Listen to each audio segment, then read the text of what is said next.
হাতত পাণ বঁটা লৈ লৈ মাৰাক মাতা গৈ না না নৈ সৌমাই তিল পিঠা পুৰিছানে নাই এই তিল পিঠা পুৰোতে আঙুলি পুৰিলে আমাৰ গাত দুখ হ'লে নাই মাঘ বিহু লোকাচাৰৰ বিষয়ে কৈ থাকিলে মই শেষেই নহ'ব তথাপি দুই চাৰিটা মই কৈছোঁ অকণমান ফক টেলছৰ ওপৰত কওকচোন আপুনি ফক টেলছৰ ওপৰত কওঁ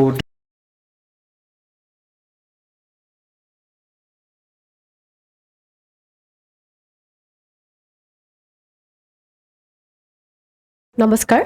জীৱন এক সুকীয়া বাৰ্তাত মই সুপ্ৰীতি আপোনালোকক স্বাগতম জনাইছোঁ আজি আমাৰ এপিছ'ডৰ আমাৰ যি অতিথি হয় তেখেত আমাৰ লোক সংস্কৃতিৰ গৱেষক সাধক বুলি ক'ব পাৰি তেখেত মৰাণ কলেজৰ প্ৰাক্তন অধ্যক্ষ আৰু তেখেত আজি আমাৰ মাজত আহিছে আপোনালোকে থাম্বনেইলটো চাই চাগে গম পাইছে ডক্টৰ অনিল শইকীয়া ছাৰ আপোনাক আমাৰ অনুষ্ঠানত স্বাগতম কৰিছোঁ নমস্কাৰ ছাৰ স্বাস্থ্য কেনেকুৱা ভালে আছে একদম ধুনীয়া ধুনীয়া বিহুৰ বতৰ যিহেতু আপোনাৰ কথা বিহু শুনি আহিছোঁ আপোনাক আজি প্ৰথমবাৰ লগ পাইছোঁ লগ পাই ভাল লাগিছে পোনপ্ৰথমে আপুনি এটা এফাকি বিহুৱে আমাক শুনাই দিয়কচোন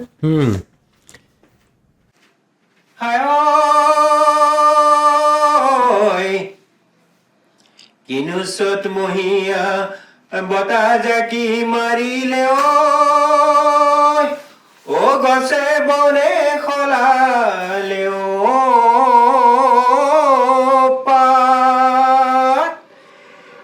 কিনো অসমীয়াৰ বিহুতি আহিলে অ গৰু চালে লগালে ধন্যবাদ বিৰাট ভাল লাগিছে আপুনি ইমান সুন্দৰ লোক সংস্কৃতিৰ ওপৰত আপোনাৰ ইমান জ্ঞান আছে আমি ল'ম আজি বহুত জানিম শিকিম তাৰ আগতে আপোনাৰ বিষয়ে অকণমান ব্যক্তিগত কথা আমি জানো আপোনাৰ স্কুলৰ জীৱন আপোনাৰ শিক্ষাগত জীৱন ক'ৰ পৰা আৰম্ভ হৈছিলে মোৰ যোৰহাটত হৈছিলে হয় যোৰহাট নিমাতী ঘাটত নহয় নিমাতীৰ ওচৰত ৰংদৈ দগাঁও হয় আমাৰ ঠাইখনৰ নাম ৰংদৈ বুলি কয় ৰংদৈ এখন নৈ আছে হয় নৈখনৰ পাৰত যিমান গাঁও আছে চব ৰংদৈ যোগনীয়া ৰংদৈ বামুণ গাঁও ৰংদৈ ভগনীয়া ৰংদৈ দগাঁও আমাৰখন দগাঁও হয় এই দগাঁৱতে মোৰ জন্ম হয় তাতে প্ৰাথমিক বিদ্যালয় মোৰ সৰুতে পঢ়িবলৈ মন নাছিলে স্কুলবিলাক বেয়া বুলি কওঁ তেতিয়া তিনিখন প্ৰাথমিক বিদ্যালয় পঢ়ি স্কুল বেয়া বেলেগ এখনৰ নাম লগাই দিয়ে আকৌ স্কুল বেয়া বেলেগ এখনৰ নাম লগাই দিয়ে তাৰপিছততো আমাৰ গাঁৱত স্কুল নথকাত বেলেগ গাঁৱৰ স্কুলৰ নাম লগাই দিলে তিনিখন পঢ়ি কোনোমতে প্ৰাথমিক বিদ্যালয় পাৰ হ'লোঁ হাইস্কুলত পঢ়িলোঁ বাহানা হাইস্কুল 6লৈকে পঢ়াৰ পাছতে বেয়া পালোঁ মোৰ পঢ়িবলৈ মন নাই স্কুলতে তেতিয়া ক'লে ভাল স্কুলত নাম লগাই দিম ভাল স্কুল মানে যোৰহাট গভৰ্ণমেণ্ট হাইস্কুল বোলে এইখনত যিমানবিলাকে পঢ়িছে বহুত ডাঙৰ ডাঙৰ মানুহ হৈছে তই খালি ছিট পাব লাগিব মোক ক'লে তেতিয়া ক্লাছ 7ৰ পৰা যোৰহাট গভৰ্ণমেণ্ট হাইস্কুল তাৰপিছত জে বি কলেজৰ পৰা BSc বাহানা কলেজৰ পৰা BA ইকনমিক্সত মেজৰ ডিব্ৰুগড় বিশ্ববিদ্যালয়ৰ পৰা ইকনমিক্সত MA আৰু ডিব্ৰুগড় বিশ্ববিদ্যালয়ৰ পৰা ইকনমিক্সৰে জনসংখ্যা বিষয়ত ডক্টৰেট পঢ়িবলৈ মন নাযায় বুলি কয় আপুনি ডক্টৰেট ডিগ্ৰী ল'লেগে শিক্ষাত পাছলৈ সেইটো কেনেকৈ আহিলে আপোনাৰ মনত পঢ়িবলৈতো মন নগৈ পেলাই আকৌ আপুনি ডক্টৰেট ডিগ্ৰীও পাই গ'ল নপঢ়িলে কি খাবি হয় মোৰ চখটো আছিলে এই ঘৰত থকা হাৰমনিয়ামখন হয় ঘৰত থকা গ্ৰামোফোনটো হয় চৰাইবোৰ গছৰ লগত কথা পাতোঁ এই গছ তই ভাত খালিনে নাই ফুলৰ লগত কথা পাতোঁ এই অনাই বনাই বকুলৰ তলত আমৰ তলত ঘূৰি ফুৰোঁ আমাৰ দল এটা আছিলে সেই গোটেই দলটোৱে ঘূৰি ফুৰোঁ স্কুল গ'লে নগ'লে নাই আমাৰ ঘৰত 8টা ল'ৰা ছোৱালী মই পঢ়িলোৱে নপঢ়িলোঁ কি আপত্তি আছে মোৰ ওপৰৰখিনি চবেই মেট্ৰিক পাছ কৰাৰ পিছতেই কিবাকিবিৰ পিছতেই এগৰাকী প্ৰিন্সিপালছ পঢ়িলে গোপাল শইকীয়া তেখেত হ'ল মোৰ ডাঙৰ ককাইদেউ ক্লাছ 8লৈকে পঢ়াৰ পিছত মধ্যপ্ৰদেশত ইণ্ডাষ্ট্ৰী ট্ৰেইনিং ল'বলৈ গ'ল তাৰপিছত তেখেতে পাছত গুৱাহাটী CITI প্ৰিন্সিপাল হৈছিলে সেইবিলাক বেলেগ কাহিনী গতিকে মই পঢ়িলোঁ বা নপঢ়িলোঁ ডাঙৰ কথা নহয় নপঢ়িলে কি খাবি সেইকাৰণে পঢ়িবলৈ ল'লোঁ ঘৰুৱাত মানে ঘৰৰ পৰাই আপোনাৰ আৰম্ভ হৈছে সংগীত যাত্ৰাটো আপুনি যি সংগীতৰ গান ঘৰত কোনোবা কৰিছিলে নেকি আগতে গান দেউতা আমাৰ ঘৰত এখন হাৰমনিয়াম আছিলে হয় দেউতাই হাৰমনিয়াম বজাই বঙালী গীত গায় অঁ বাছেৰ দোলাতে উঠি কে চলে শ্মশান ঘাটে যাইতে চলি ৰে এনেকুৱা গীত গাই শুনাই হয়, হয়। আমি গাওঁ সেইখিনি হয় তাৰপিছতে মোৰ গানৰ প্ৰতি খুব আগ্ৰহ দেখি যোৰহাট জ্যোতি সংগীত বিদ্যালয়ত নাম লগাই দিলে তবলাটো আৰু শাস্ত্ৰীয় সংগীতটো অজয় খাটনিয়াৰ ওচৰত তবলা শিকিছিলোঁ পদ্ম শইকীয়া পদ্ম দাসৰ ওচৰত শাস্ত্ৰীয় সংগীত শিকিছিলোঁ আৰু য'তে ত'তে শিকোঁ আৰু য'তে ত'তে হয় আমাৰ গাঁৱৰ লোকাই বায়ন বুডু বায়নৰ ওচৰত খোল তেনেকৈ আমাৰ ঢোল বিহুত ঢোল চব দোতাৰা ডগৰ গোটেইবোৰ শিকিবলৈ আৰম্ভ কৰিলোঁ যোৰহাটত এনেও পৰিৱেশটো মানে সংগীতৰ ক্ষেত্ৰত বা যিকোনো আছে ক্ষেত্ৰত আছে আছে আগবঢ়া পাছত মই পিয়ানো শিকিলোঁ যোৰহাটৰ সন্ধান বৰুৱাৰ ঘৰত 14 দিনীয়া কৰ্মশালা হৈছিলে তেতিয়া তাতে পিয়ানো শিকিছোঁ হয় তেনেকুৱা আৰু তাৰ পৰা চাকৰি সূত্ৰে মৰাণলৈ অহা হৈছে চাগে চাকৰি সূত্ৰে মৰাণলৈ আহিলোঁ অঁ প্ৰথম চাকৰি মানে ইয়ালৈ ট্ৰান্সফাৰ হৈ আহোঁতেই কৰিছিলে নহয় মই MA পৰীক্ষা দিয়াৰ পিছতেই ডিমৰীয়া কলেজত চাকৰি পালোঁ তেতিয়া ৰিজাল্ট ওলোৱাই নাই হয় তাৰ ৰিজাল্ট ওলোৱাৰ পিছত টংলা কলেজত চাকৰি পালোঁ হয় টংলা কলেজত চাকৰি পাওঁতে মই ডিব্ৰুগড় বিশ্ববিদ্যালয়ত PhD কৰিবৰ কাৰণে এটা জলপানী পালোঁ তেতিয়া ডিপাৰ্টমেণ্টৰ যিজন ফাৰ্ষ্ট হয় যিজন টপাৰ হয় তেওঁক স্কলাৰশ্বিপ দিয়ে ময়ো কিবা দুৰ্ভাগ্যবশতঃ টপাৰ আছিলোঁ সেইকাৰণে আপুনি চুকাই আছিলে আপুনি এইটো মানে তেনেকৈ কৈছে তেনেকুৱা হ'ল আৰু মই গুচি আহিলোঁ চাকৰিটো লাট মাৰি নালাগে চাকৰি তাত যাওঁ অঁ ইউনিভাৰ্চিটিলৈ যাওঁ আকৌ চাকৰি তাতে এৰিলে, এৰি দিলোঁ চাকৰি তাৰপিছত মৰাণ কলেজলৈ মোক মাতি আনিছে মই কোনো আবেদন দিয়া নাই ডক্টৰ গিৰীন ফুকন ছাৰ আৰু অতুল গগৈ ছাৰে মাতি আনি ইয়াত মোক জইন কৰাইছে হয় তেতিয়া মই PhD শেষত আৰু মোৰ থেচিছ ছাবমিট কৰিব হৈছে সেই সময়ত তাতে আপোনাৰ অৱসৰপ্ৰাপ্ত কৰি এতিয়া আপুনি বৰ্তমান মৰাণতে বাসিন্দা আৰু যি আপোনাৰ পৰিৱেশটোৰ কথা কৈছোঁ মই সংগীতৰ পৰিৱেশটো আপুনি ক'ৰ পৰা চৰ্চা কৰি আছিলে মৰাণৰ পৰাই নে মই যোৰহাটত মই কৈছোঁ নহয় জ্যোতি সংগীত বিদ্যালয় হয় মানে চাকৰি কালত আপুনি কেনেকৈ সেইখিনিৰ ওপৰত আপুনি ইমানখিনি জ্ঞান আহৰণ কৰিলে সেইখিনি হয় চব দেখি শিকা দেখি শিকা ক'ৰবাত কোনোবা আয়তীয়ে বিয়ানাম গাই আছে হয় সেইটো ইয়াত সোমাই গৈছে হয় ক'ৰবাত বিহুনাম গাই গৈছে মোৰ ইয়াত সোমাই গৈছে ক'ৰবাত মই দেহ বিচাৰৰ গীত গাইছোঁ ইয়াত সোমাই গৈছে আপোনাৰ ইণ্টাৰেষ্টটো বহুত আছিলে তাৰমানে সেই দিশত মোৰ ভাল লাগে আৰু মই যি শাস্ত্ৰীয় সংগীত শিকিছিলোঁ মই তেতিয়া গম পাওঁ যে ইয়াত কি কি স্বৰ লাগিছে যে কৈছে হাতত পাণ বঁটা লৈ লৈ মাৰাগ মাতা গৈ না না নৈ মৰমৰ মা এই স্বৰবিলাক হয় যাবলৈ ওলালো যাবৰে সময়ত মাঠে লগা সেইবিলাক তাত সুৰটো কোনো হৃদত মই গম নোপোৱাকৈ অদৃশ্যভাৱে হাৰমনিয়ামৰ ৰীতিটা বাজি থাকে তাৰপিছতে তাৰ তবলা যে শিকিছিলোঁ বহুত শিকিলোঁ তবলা দিন দিন তাকিতে তাকিতে দাৰ ৰিকিটা কটা গড্ডি গনা নাগ নাগ নাগ তাকিতে তাকিতে দাৰ ৰিকিটা দে তা তৰকে তাগিন না দা তৰকে দে তাগিন না দা এনেকুৱা তবলা শিকিছিলোঁ তেতিয়া সেই বিয়ানামবোৰ গাঁৱতে দেখিছোঁ ইয়াত তাল আছে হয় খেমটা তাল আছে কাহাৰ বা তাল আছে ৰূপক তাল আছে ৰূপক তাল টি টি না ধি না মানুহে ক'ব যে এইবোৰ কি বিয়ানামত তাল বিয়ানামত কোনো তবলা চবলা নবজায় গাই দেৱে মাকক সুধিলে ধিন ধিন দাতা ধিনি দাতা ধিতি দাতা এনেকুৱা খেমটা তালটো ধাতিত ধাদিনা ধাতিত ধাদিনা ধাতিত মই বিয়ানামটো গাওঁতে তালটো মূৰত বাজি যায় তবলা নবজায় বিয়ানামত কেনেকৈ একা বেকা বাটেৰে দাদা গৈছিল চাইকেলে ধাতিত ধাদিনা দাদৰা দিন তাক তাক দিন তাক তাক দিন তাক তাক কোনোবাই ক'ব কি বিয়ানামত দিন তাক তাক ক'বলৈ আহিছ মোৰ মগজত বাজি যায় দুপৰাতি আয়ে কান্দে নীৰৱে চকুলোটোকে। তাৰপিছতে মই চাওঁ যে এই সুৰটো দেখোন এছোৱা বিয়ানামটোৰ এছোৱা দেখোন ভগৱানৰ নাম, এছোৱা বিয়ানাম। মোৰ বিৰাট আনন্দ লাগে যে সেইটো দৰা যাবলৈ ওলাইছে, প্ৰাৰ্থনা কৰিছে বিয়ানামটোত প্ৰথম চোৱা, তাৰ পিছৰ চোৱা বিয়ানাম গাইছে। চাবা দেই, এ হৰি ৰামচন্দ্ৰ ওলাইছে, প্ৰাৰ্থনা। এ হৰি জনক ৰাজাৰ গৃহে না, এ হৰি আনিব সীতা উদ্ধাৰি।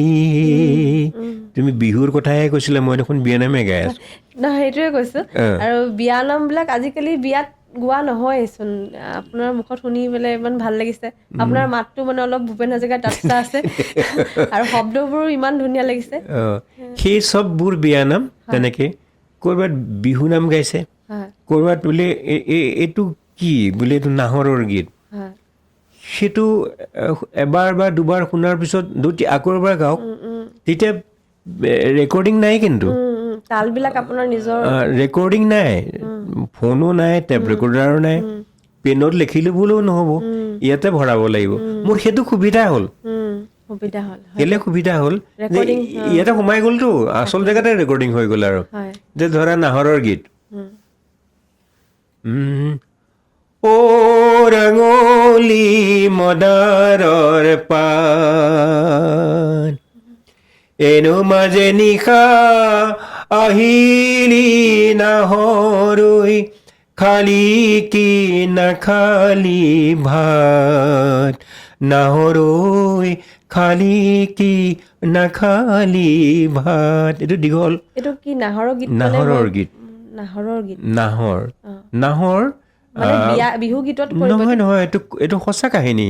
খৰা ৰজাৰ দিনত, 16 শতিকাত খৰা ৰজাৰ 3গৰাকী কুঁৱৰী আছিলে, সৰু মেছলো, ডাঙৰ মেছলো আৰু কাঞ্চনী। তেওঁ অপুত্ৰক আছিলে। কাঞ্চনী তেওঁ সৰু কুঁৱৰী। কাঞ্চনীৰ এজন বন্ধু আছিলে, নামটো নাহৰ। কাঞ্চনীয়ে ৰজাক ক'লে যে মোৰ বন্ধুজনক কিবা এটা বিষয় ভাৱ দিব লাগে। নাহৰক বিষয় ভাৱ দিলে, আৰু নাহৰে তেতিয়া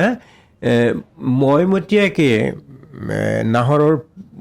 আলি সাজাইছিলে, নাহৰ আলি, পুখুৰী খন্দাইছিলে। তেতিয়া বিষয়াসকলে ক'লে নাহৰ বৰ বাঢ়িছে। তেতিয়া ৰজাই ক'লে যে মই নিজে ৰোৱা পুলিটো বিহ পুলি হ'লেও একো কৰিব নোৱাৰোঁ, কি কৰে কৰক। নাহৰক তেতিয়া কাটিবলৈ হুকুম হ'ল। তেতিয়া মাজৰাতি নাহৰ পলাই ফুৰিছে, মাজৰাতি ঘৰলৈ আহিছে। আহি তেতিয়া এনো মাজে নিশা আহিলি নাহৰৈ, মাকে সুধিছে খালি কি নেখালি ভাত। তেতিয়া নাহৰে কৈছে, ভাত নিদিয়া খাওঁ মই বুঢ়ী আই, পানী নিদিয়া খাওঁ, লগৰ সমনীয়া যায় মহং বেহাবলৈ, ময়ো বেহাবলৈ যাওঁ। এনেকুৱা এই লোক সংস্কৃতিত মানে আপোনাৰ লোক কথাবিলাকৰ ওপৰতো আপুনি কৈছে, যিবিলাক সাধু কথা হওক, লোক কথা, প্ৰচলিত যিবিলাক কথা, আপোনাৰ এই সুৰটো মানে অলপ এই হাতটো নেমেলি তেজীমলাৰ সুৰটো মানে অলপ মনত হৈছে। এইটো সঁচা কাহিনী। নাহৰটো সঁচা, তেজীমলাটো সঁচা। তেজীমলাটো সঁচা নহয়, সেইটো কাল্পনিক। নাহৰৰ যিটো নাহৰকটীয়া ষ্টেচন আছে, নাহৰকটীয়া, সেইখিনিত ব্ৰিটিছ আহোঁতে ৰেল আলি সাজি আছিলে। ৰজা দিনৰ কথা এইটো, মানে ব্ৰিটিছ আহোঁতে ৰেল আলি সাজি আছিলে। তেতিয়া সুধিছে যে এই জেগাখনৰ নাম কি, জগহৰ নাম কিয়া হে? তেওঁলোকে কৈছে নামটো নাই নেহি হে। নজদিক মে কিয়া হে, ওচৰত কি আছে? কৈছে নাহৰকটীয়াৰ বাৰী হে। নাহৰক যিজন মানুহে কাটিছিলে তেওঁৰ ঘৰখন তাত আছিলে, তবে এই নাহৰকটীয়া হে। তেতিয়া নাহৰকটীয়া নামটো তেনেকে হৈছে। এইটো সঁচা কাহিনী। এই তেনেকে নাহৰৰ গীত, মণিকুৰৰ গীত, ফুলকুৰৰ গীত, জনা গাভৰুৰ গীত, পগলা পাৰ্বতীৰ গীত, এইবিলাক শিকিছিলোঁ। অকণমান ফক টেলছৰ ওপৰত কওকচোন আপুনি। ফক টেলছৰ ওপৰত কওঁতে মই এগৰাকী আইৰ নাম ক'ব খুজিছোঁ, মোৰ মাতৃতুল্য। তেখেতে মোৰ 7 বছৰ বয়সতে ভেদুৰী বাই নামটো ইয়াৰে ভেদুৰী বাই ভেদুৰী বাই বাই বুলি মাতো আমি চবেই বাই বুলি মাতে তে ভেদুৰী বাই মোক বহুত শিকাইছিলে এই যে মই কৈ আছোঁ পগলা পৰ্বতীৰ গীতটোৰ কথা যে কৈছোঁ মই কোৱা নাই এতিয়ালৈকে সেইটো তুমি কথা সেইটো কাৰণে কৈছোঁ পগলা পৰ্বতীৰ বিয়া মানে পগলা পৰ্বতীৰ গীত মানে পগলা মানে সদাশিৱ পাৰ্বতী মানে পাৰ্বতী সদাশিৱ আৰু পাৰ্বতীক লৈ এটা গীত আছে সদাশিৱ আৰু পাৰ্বতীৰ মাজত কাজিয়া লাগে লোককাহিনী এইটো যে পাৰ্বতীয়ে তাঁতবাতি কৰিবলৈ গৈছিলে কুচিটো পাহৰি গ'ল তে পাৰ্বতীয়ে কৈছে যে যদি কুচিটো আনিবলৈ যাওঁ সদাশিৱই মোক কিলাব মাৰপিট কৰিব সেই গীতটো আমাৰ হুঁচৰিটো গায় হুঁচৰিত কিয় গায় তুমি সুধিলে মই পিছত ক'ম ভগৱানৰ নামো আহে তাৰমানে সেইটোতো ভগৱান নহয় পগলা পৰ্বতী গীত সেই হুঁচৰিত এনেকৈ গায় তেতেলি তলতে কৰোতাতে বাতি পাহৰি আহিলো কুচি ঐ গোবিন্দাই ৰাম তে আমি সৰু হৈ থাকোঁতে 7 বছৰত আমাৰ চোতালত এইটো যেতিয়া গাইছিলোঁ ভেদুৰী বায়ে কৈছে যে তহঁতে এইটো কিয় গাইছ মোক ক'লে বোলো কিয় বোলে এইটো আইসকলে গোৱা নামহে মই বোলো কেনেকৈ বোলে তাঁতবাতি কোনে কৰে তাঁতবাতি এইটো আমাৰ মাহঁতে কৰে ক'লে তেতেলীৰ তলত তাঁতবাতি কৰিবলৈ গৈছে পাৰ্বতী তেতিয়া কৈছে এইটো বেলেগ ধৰণে গাওঁ আমি মোক ক'লে তই পাৰিবি শিকিলোঁ এনেকৈ কৈছে তই বৰ ভালকৈ গাইছিলি বিহুত তেতিয়া মোক ভেদুৰী বায়ে সেইটো গাই শুনাইছে এতিয়া মই অকণমান আগতে কৰোঁ গোবিন্দাই ৰাম বেলেগ এতিয়া এখেতে এনেকৈ গাইছে তেতেলিৰ তলতে কৰোতাতে বাতি পাহৰি আহিলোঁ কুচি ঐ পগলা পাহৰি আহিলোঁ কুচি নাচি নাচি গাই শুনি আছে চব বিয়ানামৰ নিচিনা সুৰটো কুচিৰে লগতে পগলাই কিলাব জমে আইৰ ঘৰলৈ গুচি ঐ পগলা জামে আইৰ ঘৰলৈ গুচি তেতিয়া পগলাই কৈছে শিৱই কৈছে আইৰে ঘৰলৈ যাওঁ তই পাৰ্বতী বাটতা গে ভেটি ধৰিম তোক পাৰ্বতী বাটতা গে ভেটি ধৰিম তেতিয়া পাৰ্বতীয়ে কৈছে বাটতা গে ভেটি ধৰ তই পগলা হাবিত লৰে মাৰি সোমাম মই পগলা হাবিত লৰে মাৰি সোমাম এইটো এটা কাহিনী তই হাবিত লৰ মাৰি সোমালে মই হাবিত জুই দিম বোলে মই ধোঁৱাৰৰ লগত উৰিম বোলে তোৰ এনেকৈ হাকুটি লগাই আনিম বোলে মই তোৰ বৰ বিলত পৰিম তোক বোলে জুলুকি মাৰি ধৰিম বোলে মই শামুক খেলুৱৈ হ'ম তোক বোলে চূণপুৰি খাম তোক বোলে গালতে ডাকিম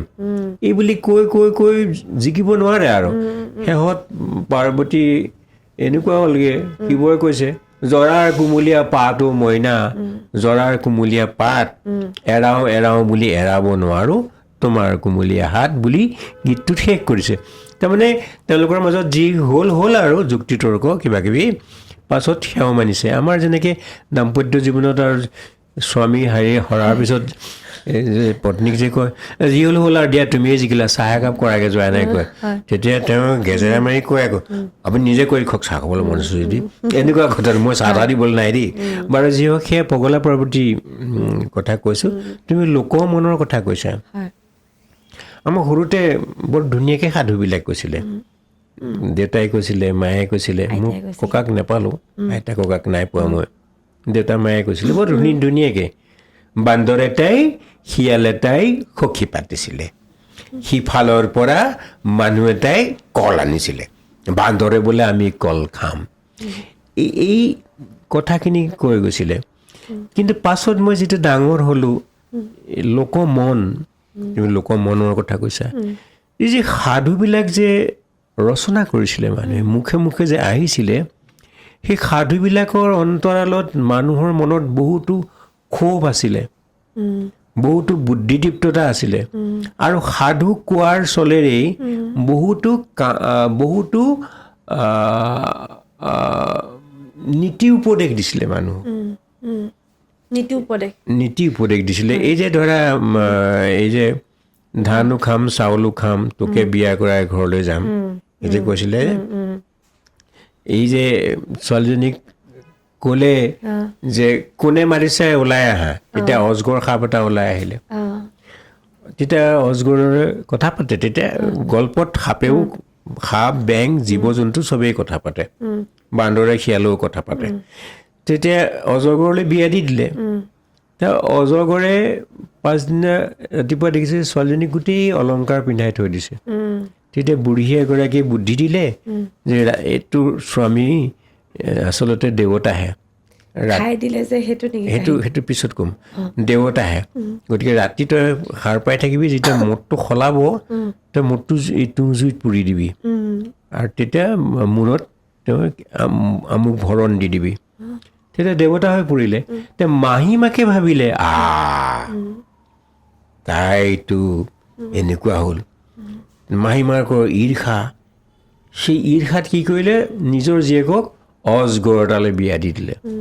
পাছদিনাখন আৰু অজগৰটোৰ লগত শুৱাই দিছে অজগৰটো এফালৰ পৰা গিলি আহিছে কৈছে আই মোৰ ভৰি কুটকুটাই মোৰ জোঁৱাই নুপুৰ পিন্ধাই মই গাই দিলে দীঘল হৈ যাব আই মোৰ ভৰি কুটে কুটাই এনেকুৱা ধৰণৰ তেতিয়া ৰাতিপুৱা দেখিছে যে অজগৰটো গেৰেলা দি পৰি আছে জীয়েকক খাই পেলালে তাৰমানে জেলাচি হ'ব নালাগে তেনেকৈ ধৰা জগদবৰ ৰজাৰ যিটো গল্প সেই গল্পটোত কি ৰজাকতো একো কৰিব নোৱাৰে কোনেও কি কৰিব ৰজাৰ কিন্তু অবিবেচনাবিলাক মানুহে জানে সেইকাৰণে জগদবৰ ৰজাৰ গল্পটোত কি কৈছে চোৰ এটাক ধৰি আনিলে চোৰটোক ধৰি আনিলে ৰজাই এতিয়া চোৰটোক শাস্তি দিব খুজিলে ৰজাক কেনেকৈ মূৰ্খ বনাইছে চাবা লোকমন চোৰটোক ধৰি আনিলে তে চোৰে ক'লে প্ৰভু মোৰ গাত দুখ নাই মোৰ চিপ্ৰামখন ডাঙৰ হোৱাৰ কাৰণেহে সিন্ধিটো ডাঙৰ হ'ল তেতিয়া কমাৰটোৰ গাতহে দুখ কমাৰক ধৰি আনিলে কমাৰে বোলে মোৰ গাত দুখ নাই ৰজাৰ বান্দীজনী নাচি নাচি যোৱাৰ কাৰণে মোৰ চিপ্ৰামখনত এটা মাৰ বেছিকৈ পৰিলে সেইকাৰণে ডাঙৰ হ'ল বান্দীক ধৰি আনিলে বান্দীয়ে কৈছে নহয় ৰাণীৰ ল'ৰা এটা জন্ম হৈছিলে সেইকাৰণে মই নাচি নাচি চাবলৈ গৈছিলোঁ গোটেই ল'ৰাটোক ফাঁচি শুলত দিবলগীয়া হ'ল প্ৰথমতে চোৰক শুলত দিয়া কথা আছিলে তেতিয়া পাত্ৰ মন্ত্ৰীসকলে ক'লে যে ইমান অকণমানি ল'ৰাটো শুলত নোসোমায় গতিকে হৃষ্টপুষ্ট মানুহ এটা ধৰি আনিবলৈ ক'লে হৃষ্টপুষ্ট মানুহটোৱে নিজৰ গুৰুক ক'লে যে মোক বচাব আৰু আপুনি পাছদিনা গুৰু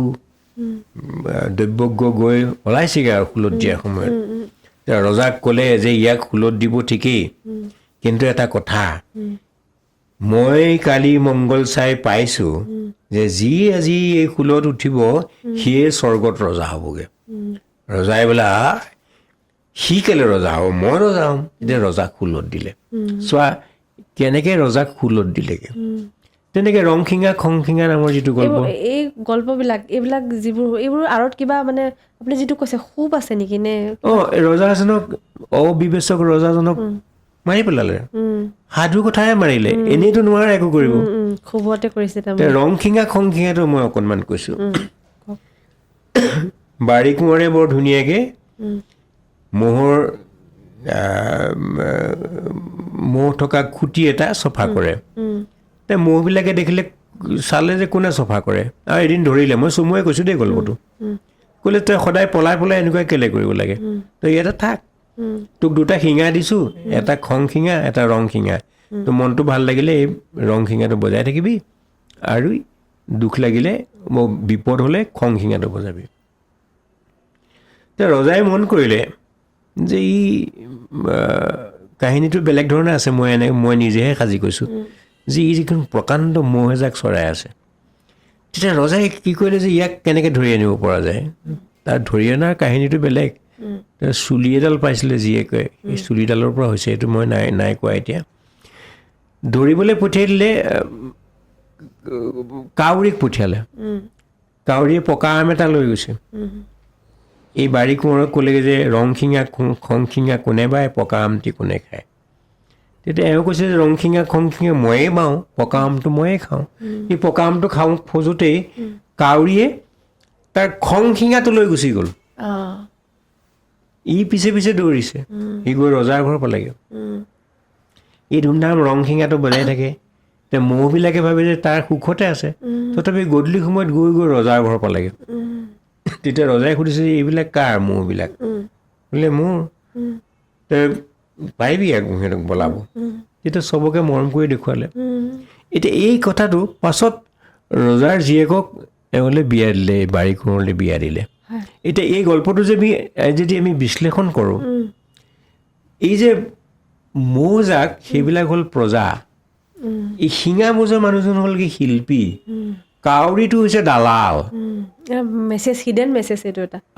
কাউৰীটো হৈছে দালাল, ৰজাৰ দালাল। আৰু ৰজাৰ জীয়েকক যে বিয়া দিলে শিল্পীজনলৈ, আৰু শিল্পীবিলাকক ৰজাই সদায় নিজৰ হাতত ৰাখিব বিচাৰে। কাৰণ এতিয়া আজি জুবিন গাৰ্গে যিটো কৈ দিয়ে সেইটোৱে হৈ যাবলৈ আছিলে। সেই শিঙা বজোৱা মানুহজনে মৌবিলাকক যদি প্ৰজা বুলি ধৰি লোৱা, যে মৌবিলাকক তেওঁ কি কৰি কৰিব পাৰে, মৌবিলাকে তেওঁৰ কথা শুনে। গতিকে ৰজাই শিল্পীক সদায় হাত কৰিব বিচাৰে। এই গল্পটোৰ যোগেদি কেনেকুৱা লোক মনটো চোৱা। সেই লোকমনটো আজিৰ দিনতো আপুনি ভাবে নেকি মানে চলি আছে? ৰজাই চলি আছে, শিল্পীক দি আছে ৰজাই অনেক ধৰণৰ। শিল্পীক ৰজাৰ হাতত ৰাখিবই বিচাৰে, সদায় বিচাৰে যুগে যুগে। এই গল্পটো আধাৰতে কৈছোঁ। লোকমনটো তেনেকুৱা, তাত চব আছে, দুখ আছে, সুখ আছে, গণবিষাদ আছে। হয়, সেই কাহিনীবোৰ যিবোৰ আপুনি কৈছে, মই গণবিষাদটো কৈছোঁ তোমাক। আমাৰ মণিৰাম দেৱানক যেতিয়া ফাঁচি দিছিলে, গণবিষাদ হৈছিলে। তেতিয়া মণিৰাম দেৱানৰ গীত ৰচনা কৰিছিলে। জয়মতীক যেতিয়া অমানুষিক শাস্তি দি মই হত্যা কৰা হৈছিল বুলিয়ে কৈছোঁ, তেতিয়াও গণবিষাদ হৈছিলে। তেতিয়া মানুহে গীত ৰচনা কৰিছিলে, জয়মতী কুঁৱৰীৰ গীত। বদন বৰফুকনে যেতিয়া মান আনিছিলে, গোটেই অবৰ্ণনীয় অত্যাচাৰ চলিছিলে মানুহৰ ওপৰত, তেতিয়াও বৰফুকনৰ গীত হৈছিলে। মন কৰিছেনে? সেইটো গণবিষাদ। মানুহৰ বিষাদটো স্থায়ী। মানুহে জীৱনত যিমান হাঁহিলে যিমান মনত থাকে, মানুহে যদি জীৱনত অকণমান দুখ পাইছে অহৰহ মনত থাকে। জনজীৱনৰ ক্ষেত্ৰতো একেই কথা, গণবিষাদ উৎপন্ন হৈছিলে। এই গণবিষাদটো লোকমনে এটা সৃষ্টিশীল কৰ্মলৈ ৰূপান্তৰ কৰিছিল। নাহৰৰ গীতটোও তেনেকুৱা, মণিৰাম দেৱানৰ গীতো তেনেকুৱা। মন কৰিছেনে? বৰফুকনৰ গীতটো 300 শাৰীৰ, এশাৰী দুশাৰী নহয়, কিন্তু ভকতৰাম বৈৰাগীয়ে গাই আছিলে। সূৰ্য কুমাৰ ভূঞাই সেইটো সংগ্ৰহ কৰিছে। বাৰু, সেই গণবিষাদ এতিয়া তুমি কওঁতে কৈছোঁ, এতিয়া আমাৰ জুবিন গাৰ্গৰ পৰলোক গমনতো গণবিষাদ উৎপন্ন হৈছে। মই আজি কিছুদিনৰ আগত জুবিন গাৰ্গ ঢুকুৱাৰ 6-7 দিনৰ পিছতেই এটা দিহানাম শুনিছোঁ, এইটো জুবিন গাৰ্গক লৈ লিখিছে। জুবিন দাকে লৈ গ'ল, এই বুলি। মই পাছৰ শাৰীকেইটা মনত ৰাখিব নোৱাৰিলোঁ। জুবিন দা কলৈনো গ'ল, এই বুলি আছে। গণবিষাদতে গণবিষাদত পৰিণত হৈছে। আৰু লোকমনটো তেনেকুৱা। লোকমন আৰু লোকমনৰ যদি কথা কওঁ, আমি যদি আৰু আগলৈ গুচি যাওঁ, আৰু সুধো, এই এতিয়া ৰিচেণ্টলি পলিটিক্সক লৈ ধৰি লওক, হিমন্ত মামাক লৈ পেলাই গান এটা লিখিছে, সেইটো কিহত পৰিব আপুনি? এইবিলাকতো লোকৰ সৃষ্টি। সেইটো ৰসত পৰিব নে বিষাদতো নপৰে? না, গানটোৰ যিটো ৰস আছে সেইটোতে পৰিব। যদি হাস্যৰস আছে হাস্যৰসত পৰিব। মোৰতো হাস্য নিচিনা লাগিছিলে। হয়, মই তোমাক কৈ আছিলোঁ যে লোকমনটো অতি শক্তিশালী, অতি শক্তিশালী। যে আমি বৰ ভাগ্যৱান যে এটা সময়ত পৃথিৱীখনৰ মানুহখিনিক 3টা অভিধাৰে বুজোৱা হৈছিলে: নিৰক্ষৰ, চহা আৰু হোজা। এই যে বিহু গীতখিনি কোনে ৰচনা কৰিছিলে? নিৰক্ষৰ, চহা আৰু হোজাসকলে ৰচনা কৰিছিলে। কিন্তু এই শব্দ 3টা মই ওলটাকে কওঁ, শুনা। নিৰক্ষৰ কেনেকৈ হ'ব? সেই সময়ত স্কুল কলেজ নায়েই, গতিকে তেওঁলোকে পঢ়িবলৈ সুবিধা নাছিলে, 2-এখন সংস্কৃত টোল আছিলে। চহা, খেতি নকৰি কি আছিলে তাত? খেতিয়ে কৰিব লাগিব অৱধাৰিতভাৱে। দুই এজন সাউদ হয়তো আছিলে সেইকাৰণেই তেওঁলোক চহা তেতিয়া তেল company gas company rail company ডাকঘৰ ইলেক্ট্ৰিচিটি কেৰাচিন তেল একো নাছিলে সেইকাৰণে তেওঁলোক চহা আৰু হোজা কেনেকৈ হ'ব জ্ঞান নাই ইমানবোৰ চৰাইৰ নাম দিলে ইমানবোৰ গছৰ নাম দিলে ইমানবোৰ ফুলৰ নাম দিলে ইমানবোৰ ঠাইৰ নাম দিলে ইমানবোৰ নদীৰ নাম দিলে ইমানবোৰ পৰ্বত পাহাৰৰ নাম দিলে ইমানবোৰ দেৱ দেৱতাৰ নাম দিলে আৰু সেই নামবিলাক প্ৰথমে দিছিলে নামবিলাক দিছিলে এতিয়া এটা বিহু নাম ধৰি লোৱা চম্পা ফুলিলে পিন্ধোতা নোলালে ফুল পিন্ধিব কোনে তাৰ পাছৰ চোৱা বেলেগ গাভৰু কালতে নিউতা নোলালে বুঢ়ী হ'লে নিবতো কোনে কিন্তু মোৰ কথাটো হ'ল যে চম্পা ফুল ফুল এই নাম দুটা প্ৰথমে সৃষ্টি হৈছিল আৰু লোকমনে দেখিছিলে যে পৃথিৱীত কি হৈছে আকাল হৈছে মহামাৰী হৈছে দুৰ্ভিক্ষ হৈছে বানপানী হৈছে খৰাং বতৰ হৈছে ভূমিকম্প হৈছে সাপে খুটি মানুহ মাৰিছে এইবোৰ কেলে হৈছে এইবিলাক ওপৰত কিছুমান দেৱতা আছে এই দেৱতাবিলাকে এনেকুৱা কৰিছে গতিকে যিমানবোৰ ভয় লগা ঘটনা ঘটিছিলে সাপে খুটি মানুহ মাৰিছিলে মনসা পূজা কৰিছিলে খাণ্ডৱ দাহ হৈছিলে জুয়ে অৰণ্য পুৰিছিলে অগ্নি দেৱতাক পূজা কৰিছিলে আইসকল ওলাইছিলে আইক পূজা কৰিছিলে গতিকে দেৱ দেৱতাবিলাক মানুহৰ সৃষ্টিহে দেৱ দেৱতাই মানুহক সৃষ্টি কৰিছে নাই নাজানো কিন্তু মানুহে কিন্তু দেৱ দেৱতাক সৃষ্টি কৰিছে গতিকে লোকমনে সকলোখিনি সৃষ্টিৰ উৎস লোকমনটো আৰু লোকমনেই সৃষ্টি কৰিছিলে লোকসংগীতৰ তিনিটা কথা এক লোকবাদ্য দুই লোকগীত তিনি লোকনাচ এইটো গছিপ আড্ডাৰ পৰা ষ্টাৰ্ট হৈছিলে নি বাৰু এইবোৰ কথাবিলাক মই তোমাক এটা কথা নিৰক্ষৰ চহা হোজা বুলি কওঁতেই মই ক'বলৈ পাহৰি গৈছিলোঁ এতিয়া কৈছোঁ যে তেওঁলোকক নিৰক্ষৰ চহা হোজা বুলি কোৱাতকে তেওঁলোকৰে এচাম মানুহ অসাধাৰণ মেধা শক্তিৰ আছিল প্ৰখৰ স্মৃতি শক্তিৰ আছিল আৰু এটা সৃষ্টিশীল মন আছিল আকৌ কৈছোঁ অসাধাৰণ মেধা শক্তি থকাৰ কাৰণেহে এইবিলাক চব গছৰ নাম ফুলৰ নাম কিবা কিবি কৰিলে এইটো কেতেকী এইটো কনক চম্পা এইটো নাৰ্জী এইটো খৰিকা যায় এইটো গধূলি গোপাল এই নামবোৰ যে দিছে অসাধাৰণ মেধা শক্তি আছিলে দুই প্ৰখৰ স্মৃতি শক্তি আছিল সেইকাৰণে ইমানবোৰ বিহু নাম ইমানবোৰ আই নাম ইমানখিনি নিচুকনি গীত ইমানখিনি মন্ত্ৰ লাখ বেলেগে লাখ শিৱৰ শপত পাৰ্বতীৰ বৰ আমুকিৰ মুখ দেখি বেটা লাগি পৰ এনেকুৱা মন্ত্ৰ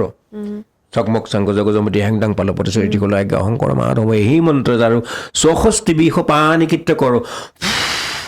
ফু বুলি বিষ পানী কীৰ্ত কৰিছিলে বোলো কি গায় আপুনি মন্ত্ৰটো যে যাৰে যে খুব বি লগনীৰে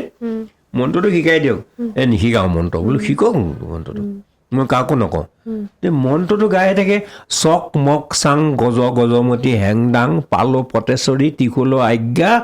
এই মন্ত্ৰে যাৰো ৬৪ বিষ পানী কীৰ্ত কৰোঁ সেইটোকে গাই থাকে কিন্তু এইটোৱে নহয় মই পাছত মন্ত্ৰ সাহিত্যবিলাক পঢ়িছোঁ শৰণীয়া কছাৰী জনগোষ্ঠীৰ মন্ত্ৰ সাহিত্যৰ কিতাপ আছে আমাৰ বৰকটকী কোম্পানীও মন্ত্ৰ সাহিত্যৰ কিতাপ উলিয়াইছে কৰতি উলিয়াইছে অনেক কৰতি আছে মুখ লগা মন্ত্ৰ পানী লগা মন্ত্ৰ ভেলেকি বান ইত্যাদি ইত্যাদি মই শৰণীয়া কছাৰীসকলৰ যিখিনি মন্ত্ৰ দেখিছোঁ বা আমাৰ যিখিনি মন্ত্ৰ দেখিছোঁ এই মন্ত্ৰবিলাক দেৱ দেৱতাবিলাকক শপত খুৱায় শৰণীয়া কছাৰীৰ মন্ত্ৰত দেখিলোঁ যে আল্লাহ ৰহিমকো শপত খুৱাইছে এতিয়া এই হিন্দু দেৱ দেৱতাসকলকতো শপত খুৱাইছে তাত আল্লাহৰ নামো আছে তাৰমানে চবকে শপত খুৱাইছে মানে আমুকৰ শপত তামুকৰ শপত এইটো ভাল হৈ পৰ মন্ত্ৰনো কি শক্তিশালী শব্দ মই কৈছোঁ যে এইখিনি অসাধাৰণ মেধা শক্তি প্ৰখৰ স্মৃতি শক্তিৰ কাৰণে এইবিলাক মুখস্থ হৈ আছিলে পাছত কোনোবাই শুনি লিখিছে লিখাটো এতিয়াই হৈছে আৰু কি আছিলে এটা সৃষ্টিশীল মন আছিলে সেই সৃষ্টিশীল মনটো থকাৰ কাৰণে যিটো দেখিছে তুমি ব্ৰহ্মপুত্ৰ পাৰলৈ গৈছা কৈছোঁ বগা বালি দেখিছা হয় দেখিছা দেখিছোঁ। এতিয়া তাত মানুহে কাপোৰ কানি ধুই থকা দেখিছা দেখিছোঁ কেতিয়াবা তাত কাছ চাছও দেখিছা নেকি নাই দেখা কাছ ওলায় কেতিয়াবা এতিয়া আমি ব্ৰহ্মপুত্ৰ পাৰলৈ গ'লে আমাৰ একো নোলায় কবিতা তেওঁলোকে কি কবিতা ৰচনা কৰিছে লুইতৰ বালি বগী ঢকি ঢকি কাছই কণী পাৰে লেখি গাত জুই জ্বলিছে সৰিয়হ ফুটিছে তোমাক পানী ঘাটত দেখি মন কৰিছানে তুমি মই এতিয়া তালৈ গ'লে সেই কাব্যটো ওলাবনে হয় ওলাবনে নোলায় নোলায় নোলায় কিন্তু কাৰণ আমি নাজানো তেতিয়া চোৱা সেই মানুহবিলাকক যাক নিৰক্ষৰ চহা সজা বুলি কৈছিলে সেই মানুহখিনিক অসাধাৰণ মেধা শক্তি প্ৰখৰ স্মৃতি শক্তি এই যে ৰচনা কৰিলে ৰচনা কৰাই নহয় লগে লগে ইয়াত থৈয়ে দিলে থৈয়ে দিলে। লগৰ এটা ক'লে বঢ়িয়া দিলে দেই এইটো আজিকালি ল'ৰাই ক'ব বেলেগ মাল এটা চাইছে দেই এনেকৈ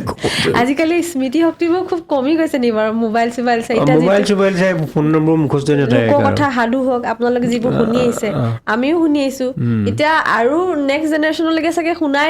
নুশুনিবই চাগে এইবিলাক নুশুনা কথা হ'ব নুশুনা হ'ব হ'ব এআই পৰা ল'ব আৰ্টিফিচিয়েল ইণ্টেলিজেঞ্চ হয় নাটক কেনেকৈ লিখে আৰ্টিফিচিয়েল ইণ্টেলিজেঞ্চক মাৰি দিলে তেওঁ কৈ দিলে চব গতিকে নিজৰ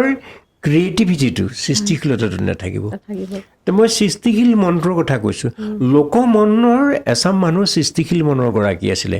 আৰু সেইসকল মানুহৰে সতি সন্তান আমি ব্ৰিটিছ যেতিয়া আহিলে তেতিয়া শিক্ষা আহিছে ব্ৰিটিছ অহাৰ আগে আগেও আমাৰ ইয়ালৈ শিক্ষা বিস্তাৰ কৰিবৰ বাবে বা ব্ৰিটিছৰ লগে লগে খ্ৰীষ্টান মিছনেৰীসকল আহিছিলে হয় আৰু শিক্ষা বিস্তাৰ কৰিছিলে আৰু এই যে কোননো দীননাথ বেজবৰুৱা লক্ষ্মীনাথ বেজবৰুৱা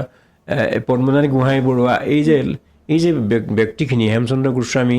এইবিলাক কোন এইবিলাক খেতিয়কৰ পুতেক হয় তাৰ উপৰি পুৰুষ খেতিয়ক আছিলে আজি কৃষ্ণকান্ত সন্দিকৈ ৰাধাকান্ত সন্দিকৈ তেওঁলোকৰ দেউতাক কি আছিলে ভালকৈ যদি চোৱা যায় নহয়নে তেওঁলোক খেতিয়কৰে সন্তান আছিলে সেই খেতি কৰা মানুহৰে এচাম অসাধাৰণ মেধা শক্তিৰ মানুহ আছিলে লোকমন্ত্ৰ কৈছোঁ সেই মানুহখিনিয়ে সাধু মন্ত্ৰ স্তুতি প্ৰাৰ্থনা চবৰে স্তুতি কৰিছে আমাৰ মৰাণতে ধৰা লখিমী আজৰাৰ নামটো লক্ষী আই সুন্দৰী মৰাণৰ জীয়ৰী খৰা হুচুঙৰে যি পঢ়ি মোৰ ইমান ভাল লাগিছিল লক্ষীগৰাকী আমাৰ মৰাণৰ খৰা হুচুঙৰ যি বুলি কৈছে তে এইখিনিতো কল্পনা কৰিছে এইখিনি কম কথা নহয় সেইটো লোকমন লোকমনৰ ওপৰত আমি বহুতখিনি শিকিলোঁ ভাল লাগিলে আৰু এবাৰ আপোনাক আপুনি বিহু একেটা বিহুকে আপুনি বহুতটা সুৰত গাব পাৰে বুলি মই নহয় মই বহুত মানে আপুনি জানে সেইটো মই কৈছোঁ যে এতিয়া বিহুৰ যোজনাটো ধৰি লোৱা বিহুৰ যোজনাটোকে 6-7টা সুৰত গায় গাই শুনকচোন অকণমান আমাক এতিয়া চোতালত যেতিয়া যোজনাটো গাইছে হয় প্ৰথমে প্ৰণাম আই সৰস্বতী ও দ্বিতীয় প্ৰণাম হৰি ও দ্বিতীয় প্ৰণাম হৰি তৃতীয় প্ৰণাম ঘৰৰে গৃহস্থ ধৰি যাওঁ নামৰে গুৰি এনেকৈ গাইছে এইটো যেতিয়া সৰু সৰু ল'ৰা ছোৱালীয়ে গায় এইটো বেলেগ ধৰণে গায় একেটা বুঢ়ী সেইটো কেনেকৈ গায় অতিকৈ চেনেহৰ মুগাৰে মহুৰা অ তাতো কৈ চেনেহৰ মাকো তাক দিন দিন তাক তাতো কৈছে নেহৰ বহাগৰ বিহুত অনাপাতি কেনে কৈ থাকো এইটো ডেকা অকলে কেনেকৈ গৈছে হায় মতা মহৰ বেজাৰত মাইকী মহ বেচিলো তোক সুন্দাল তুলিলো এই বুলি গাইছে ডেকা ক'লে আকৌ লাহে লাহে কি বুলি আহিছে চাগে চেলাবৰে পদবুৱা কটাৰী অপহুছে লাবৰে মিত এনেকৈ গাইছে উজাই চালো মই ঐ ভতিয়াই চালো মই তোমাৰ মান শুনি নাই এনেকৈ গাইছে আকৌ গাইছে কেতিয়াবা এই আজিকালি হুঁচৰিৰ আৰম্ভণিতে যোজনাটো অলপ কমলা কুৰিৰ সুৰৰ নিচিনাই গায় বিহুতি নামেৰে তিনিটি আখৰে কোনে লিখি গ'লে শিলত এনেকুৱা সুৰটো গাইছে এতিয়া তুমি একেটা বিহু নামকে বিভিন্ন সুৰত গোৱাৰ কথা কৈছা মই গাইছোঁ শুনা এই ধৰা তোমালৈ চাওঁতে জপনা দেওঁতে দেই যাওঁতে ভৰিৰে দেই যাওঁতে কোনোবাই গাই আছিলে তোমালৈ চাওঁতে জপনা দেওঁতে ফুটিলে অঘয়া হোলে এনেকৈ গাইছিলে কোনোবাজনে আহি গালে এনেকৈ এই সেই তোমালৈ চাওঁতে এই সেই জপনা দেওঁতে এই সেই ফুটিলে অঘয়া হোলে কোনোবা আকৌ ছোৱালীজনী এনেকৈ গালে জানৈ তোমালৈ চাওঁতে জানৈ জপনা দেওঁতে জানৈ শুনৈ ফুটিলে অঘয়া হোলে বা ঐ মৰম জান তোমালৈ চাওঁতে মৰম জান জপনা দেওঁতে মন কৰিছানে তেনেকৈ এই জপনা দেওঁতে কি আছিলে তোমালৈ চাওঁতে জপনা দেওঁতে ফুটিলে অঘয়া হোলে বনি বনি মন কৰিছা এনেকৈ বিভিন্ন সুৰত গাব পাৰে এতিয়া প্ৰথমতে যিটো আপুনি গাইছিলে অতিকৈ চেনেহৰ সেইটো ষ্টেজ পাৰফৰ্ম কৰে যিবোৰ হুঁচাৰি আজিকালি কম্পিটিশ্যন হয় তাত কিবা থাকে নি এইটো গালেহে মানে ভাল বা এইটো ষ্টেজ পাৰফৰ্মেঞ্চত যদি গৃহস্থ চোতালত গাইছে তেতিয়াহ'লে মই গোৱা প্ৰথম সুৰটো গাব লাগিব দ্বিতীয় শাৰীটো দুবাৰ গায় দ্বিতীয় কেনেকৈ গায় আপুনি এচাগে চেলাবৰে পদবুৱা কটাৰী পহু চেলাবৰে মিত চবেই ক'ব পহু চেলাবৰে মিত এঘৰৰে গৃহস্থ বা উপস্থিত ৰাইজো দাহাই নধৰিবা গাই যাওঁ বতৰৰ গীত এইটো হুঁচৰিত গালে এনেকৈ গাব কিন্তু গাভৰু বিহুত গালে এনেকৈ গাব গাভৰু বিহুত বেলেগ মই দ্বিতীয় সুৰটোত গাব ভাল লাগিলে বহুত কথা শিকিলোঁ এতিয়া বিহু যিহেতু আহি আছে মাঘ বিহু আহি আছে উৰুকা বিষয়ে অকণমান কওকচোন উৰুকাটো আমি অসমৰ বিভিন্ন অঞ্চলত বিভিন্ন ধৰণে পাতে গোৱালপাৰা অঞ্চলতো পুছনা বুলি কয় পুছনা কোনোবাই কয় গুড়া কুটনা সেইফালে গুড়ি মানে পিঠাগুড়ি খুন্দা তেনেকৈ অনেক ইয়াৰ লোকাচাৰ আছে বহুত লোকাচাৰ আছে মাঘ বিহুৰ লোকাচাৰৰ বিষয়ে কৈ থাকিলে মই শেষেই নহ'ব তথাপি 2-4টা মই কৈছোঁ উৰুকাৰ দিনা যিটো ভেলাঘৰ সাজে এই কলিয়াবৰৰ ফালে ভেলাঘৰ সাজে সেইটো কেইবাদিনো ৰাখে তাত ৰাইজ মেলো পাতে আৰু ভেলাঘৰটো নৰাৰে সাজিছিলে প্ৰথমতে নৰাৰে সাজি তাতে গোটেই ৰাতিটো কেলৈ সাজিছিলে তাৰ মেজিটো ৰাখিবৰ কাৰণে দুটা মেজি সাজে এটা ৰাতি জ্বলাই আৰু ৰাইজৰ কাৰণে যিটো মেজি সাজে সেইটো ৰাখি থাকে আৰু সেই ভেলাঘৰতে কি কৰে ভোজ ভাত খায় আৰু ভোজ ভাত খোৱাৰ লগতে তেওঁলোকে সেইদিনা ৰাতি কি কৰিব নাম গুণ গাই গোটেই ৰাতিটো কটাই বিহু তাতে গায় আৰু বিহু বুলিলত মনত পৰিছে আমি সৰু থাকোঁতে ডেকা ল'ৰাবিলাকে আমি লগে লগে যাওঁ আৰু চোতাললৈ গৈ গৃহস্থৰ চোতাললৈ গৈ গৃহস্থৰ আকৌ পিঠা পুৰে সেইদিনা হয় বিহুৰ 10-15 দিনমানৰ আগৰ পৰা গোটেই গাঁওখন ঢেঁকীয়ে গুমগুমাই থাকে সান্দহ চিৰা পিঠা তেনেকৈ আখৈ হুৰুম সেইবিলাক অনেক ধৰণৰ জলপান কৰে তিল পিঠা ফেনী পিঠা সুতুলি পিঠা অনেক পিঠা কৰে আৰু সেই পিঠাবিলাক সাধাৰণতে উৰুকাৰ দিনাখন ৰাতি পৰে হয় ৰাতি উৰুকাৰ নামটো কি হ'ল মোক নুসুধিবা দেই মই নাজানিম ৰাতি পৰে আৰু পিঠা পুৰোতে এই ডেকা ল'ৰাবিলাকে গৈ হয় বিহু নাম কিছুমান গাই গাই পিঠা খোজেগৈ অ' সৌমাই কি পিঠা পুৰিছা কোৱা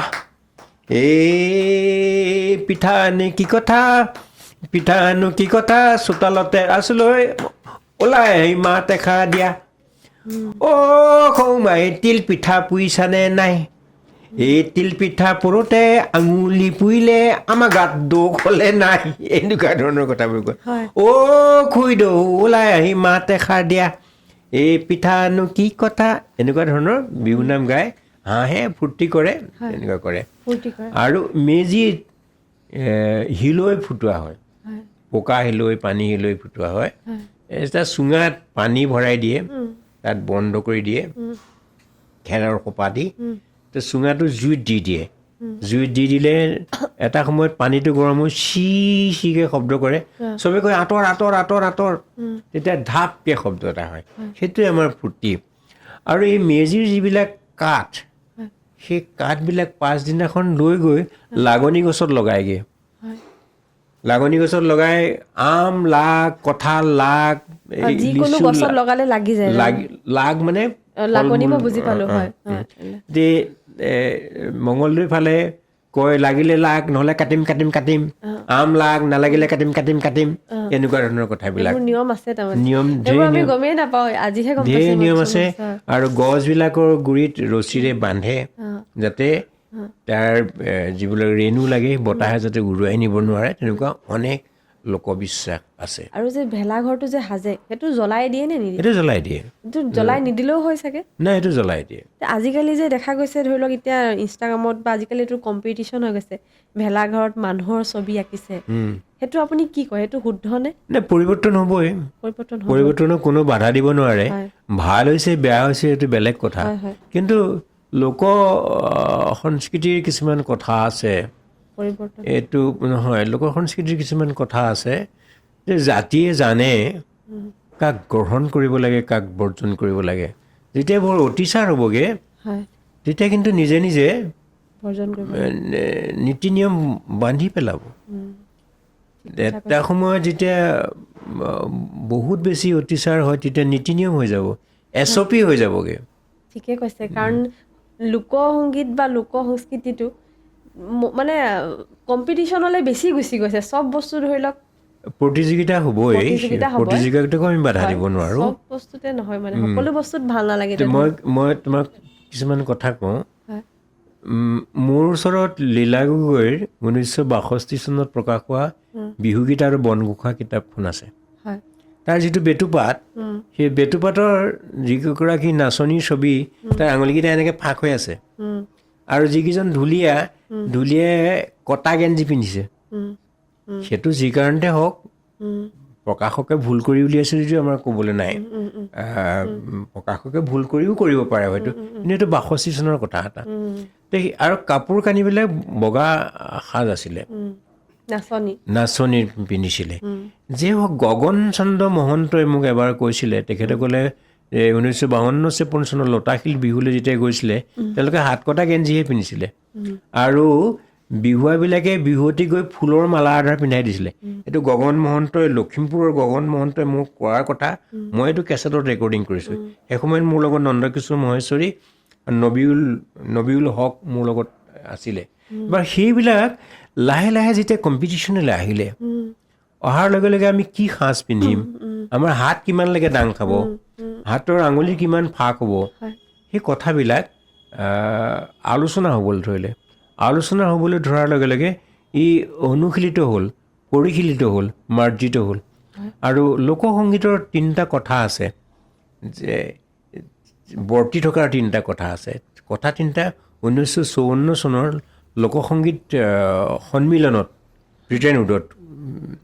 এইটো ব্যাখ্যা হৈছিলে প্ৰথম কথাটো কণ্টিনিউটি ধাৰাবাহিকতা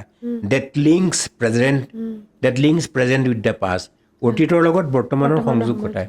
আমাৰ বিহুখিনিয়ে আমাৰ আজু ককাৰ কথা কয় মোৰ আইতাৰ কথা কয় মোৰ আইতাই বিহুনাম গাইছিলে কালি ৰুই গ'লোঁ কাঁচি ৰোৱা দৰা ৰোৱা কোনে ৰয় ছোৱালীয়ে কালি ৰুই গ'লোঁ কাঁচি ৰোৱা দৰা কোনে ফেনেকিলে আলি শহুৰৰ পুতেকৰ খোজত চিনি পালোঁ কেনেকৈ পাৰোঁ মই গালি আমলৈ বুলি মাৰোঁ ফল মুঠি কি বুলি তেতেলি সৰ ভনী জোঁৱাই বুলি দিওঁ ধাৰি পাতি পাৰি কি বুলি চুপতি কৰ আৰে থোক মোৰ ভনী জোঁৱাই বুলি ভাবিছোঁ মোৰ লগত কেলে চুপতি কৰিছ আকৌ চাবা ৰাতি ৰাতি কৰি কাটি সৰু সূতা ধনলৈ বিহুৱান বওঁ গাতে গায়ে লগাই নাযাবি মইনা সম্বন্ধত বৈয়েৰা হওঁ তাৰমানে তোৰ ককায়েৰক মই ভাল পাওঁ এইবিলাক মোৰ আইতাই আজু আইতাই ৰচনা কৰা এই যে এটা বিহুনাম কচু টেঙা খুতৰা বিলাহী ঢেকীয়া জুতি লগাই খাবা গধূলি ৰেপৰা দুৱাৰ খুলি থম বিৰালি যোৱা দি যাবা মেকুৰী যোৱা দি যাবা এইটো কোনে কৈছে ছোৱালীজনীয়ে কৈছে প্ৰেমিকক যে ৰাতি যাবি তই এইটো ভূপেন হাজৰিকাই গাইছে কচু টেঙা খুতৰা বিলাহী ঢেকীয়া জুতি লগাই খাবা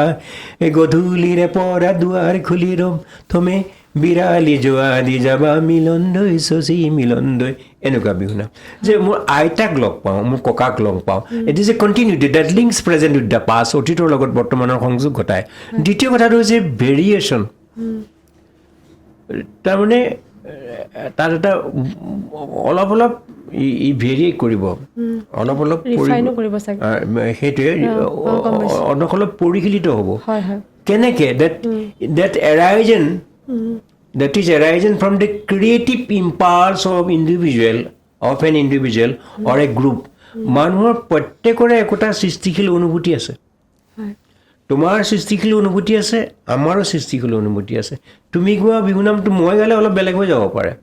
এতিয়া ধৰা হাবিত জুই লাগিলে অ ভনী কুকুৰা ঐ উৰিলে দৰিকে ঐ আছিলে চাই খগেন মহন্তই যেতিয়া গাইছিলে মই তেখেতক সন্মান জনাই কৈছোঁ কি সুন্দৰ কৰিলে হাবিত জুই লাগিলে অ ভনী চাৰিটা ও লগাই দিলে এতিয়া হাই দুদিনীয়া ককাই ভাই সদায় তোমাক নোখোৱাই আছা নকাৰ মুখলৈ চাই দে হাইটো প্ৰথমতে গায় এই মানুহে ভাবিলে কিমান হাইটো প্ৰথমতে গায় হাইটো বিহুনামৰ মাজলৈ লৈ গুচি গ'ল গাবানে তুমি মাজত ভৰোৱা এটা নাজানো তুমি বয়ে যোৱা হাই মাজত লৈ গ'ল তুমি বয়ে যোৱা হাই মোৰ নিজৰা মোৰ নিজৰা কান্দি দিছে প্ৰেমৰ সৰু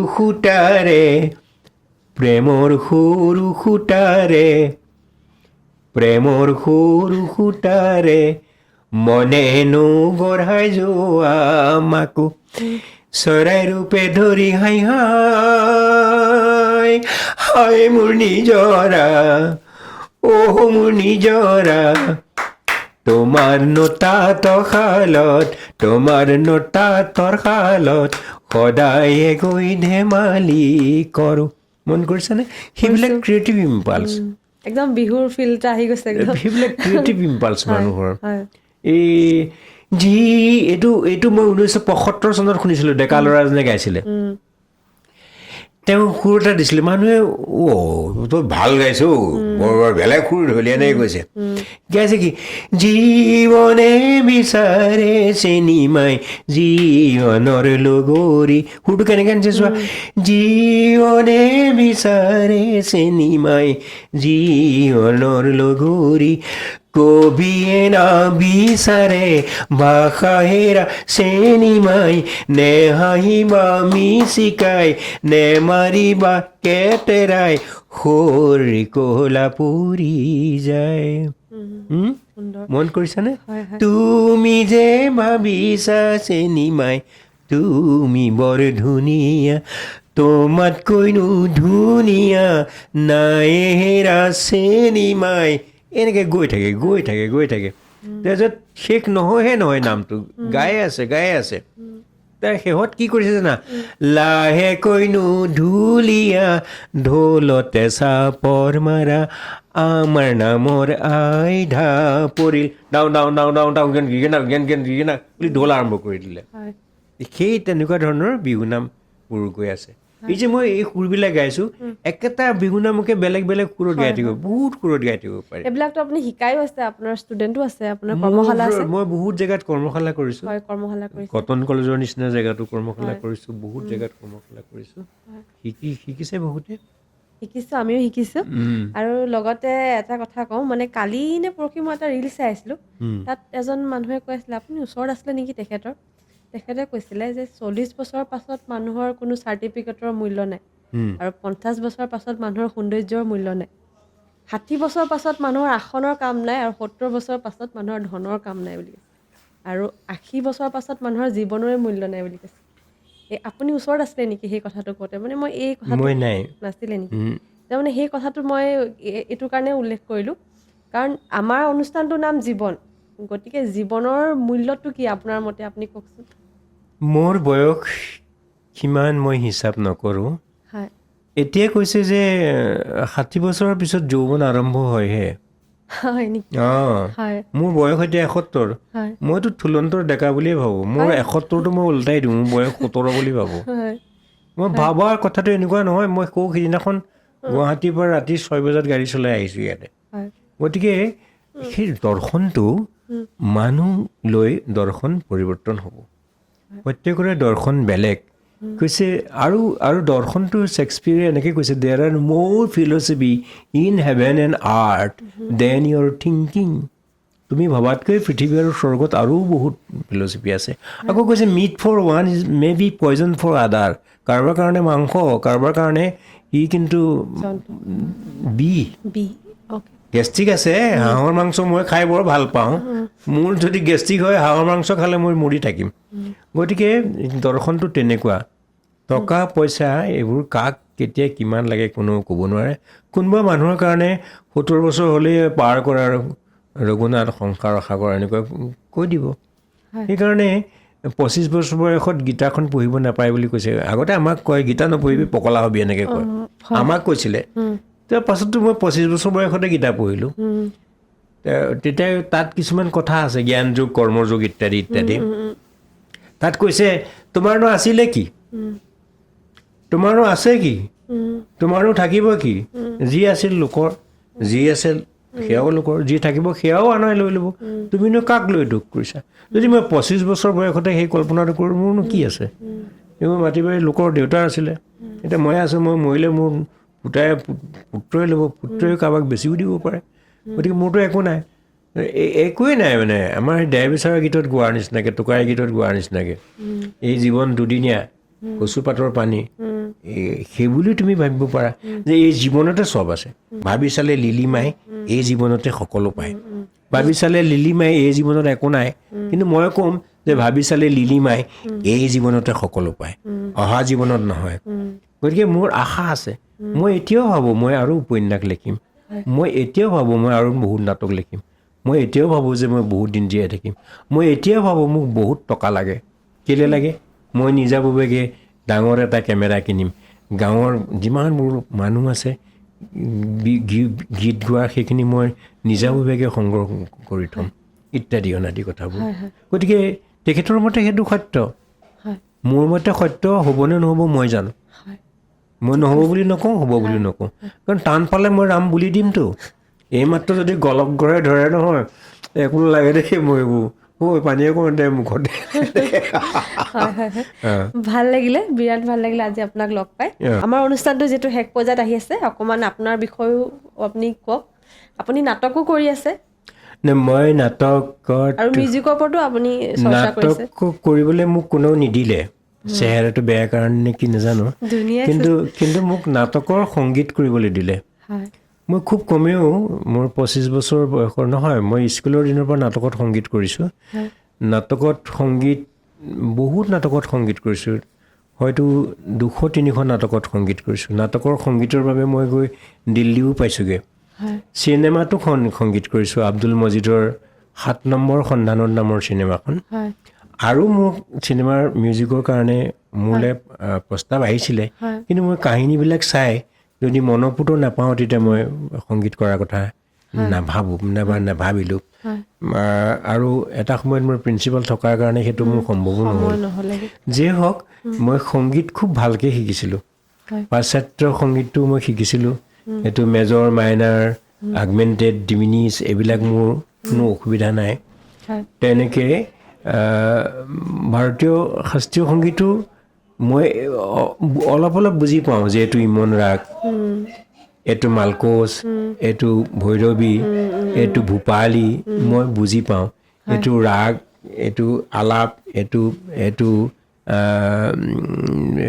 ছটা খিয়াল এইটো বৰা খিয়াল এইখিনি মই বুজি পাওঁ সেই বুজি পাব পৰাকৈ মই সংগীতটো শিকিছিলোঁ তেনেকৈ তবলা আৰু মই প্ৰায় বিউমিউজ পৰ্যায়লৈকে শিকিছিলোঁ কিন্তু বিউমিউজটো মোক সেই সময়ত দিবলৈ নিদিলে মোৰ বয়সটো কম হৈ গ'ল পাছত মোৰ দিয়া নহ'লে তেনেকৈ খোলবাদ্যৰ যিবিলাক মূল আছে মই তোমাক কৈছিলোঁ যে এইটো পৰিতাল এই পৰিতালটো এনেকুৱা তাৰ ভিতৰৰ যিবিলাক কথা ধৰি লোৱা 1-2 পৰিতালটোত তাও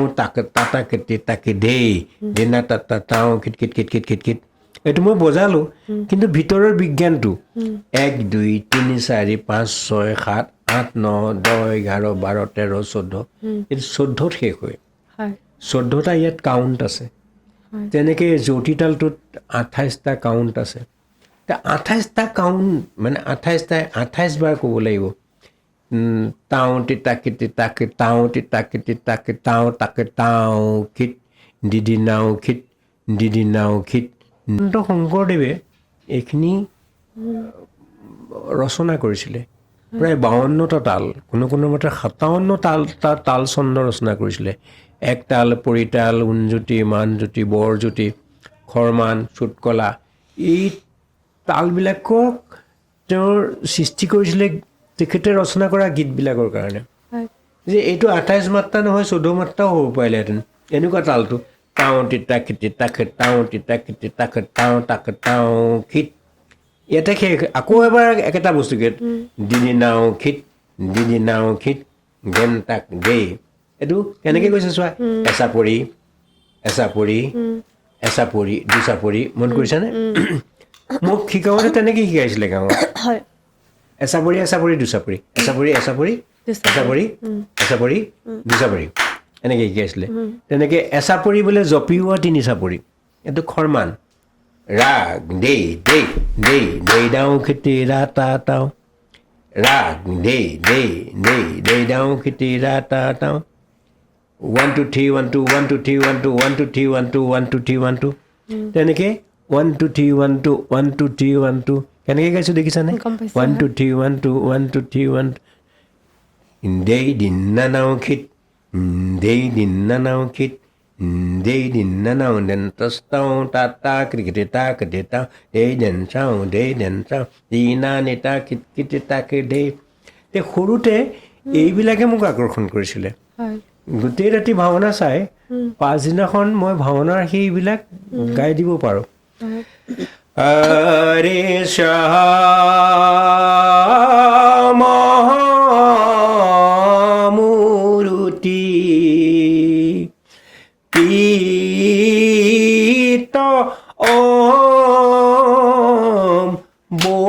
বৰুলাখা